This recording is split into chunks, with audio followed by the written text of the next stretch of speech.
চানখারপুলে আনাস সহ ৬ জনকে হত্যার সাক্ষ্য দিয়েছেন আনাসের মা। কান্নাজড়িত কণ্ঠে ছেলে হত্যার বিচার চাইলেন তিনি। সাক্ষ্য দেওয়ার সময় আনাসের মা বলেন, ছেলের বাম পাশে গুলি লাগে, ছেলের রক্তে বাবা মায়ের শরীরও ভিজে যায়। তিনি বলেন, ছেলেকে গোসল ছাড়াই দাফন করা হয়। সাক্ষ্য শেষে জেরা করেন আসামি পক্ষের আইনজীবীরা। সকালে এই মামলায় গ্রেপ্তার পুলিশ কনস্টেবল সুজন সহ ৪ জনকে আন্তর্জাতিক অপরাধ ট্রাইব্যুনালে হাজির করা হয়।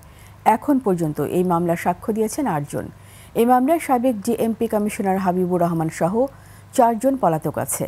তাদের পক্ষে নিয়োগ দেওয়া হয়েছে ট্রাইব্যুনালে নিযুক্ত আইনজীবী। এদিকে জুলাই আন্দোলনের প্রথম শহীদ আবু সাইদের মামলায়ও সাক্ষ্য গ্রহণ হবে ট্রাইব্যুনাল ২-এ। আজ এনটিভির সিনিয়র করেসপন্ডেন্টকে জেরাসহ আরও কয়েকজনকে সাক্ষ্য গ্রহণ হতে পারে।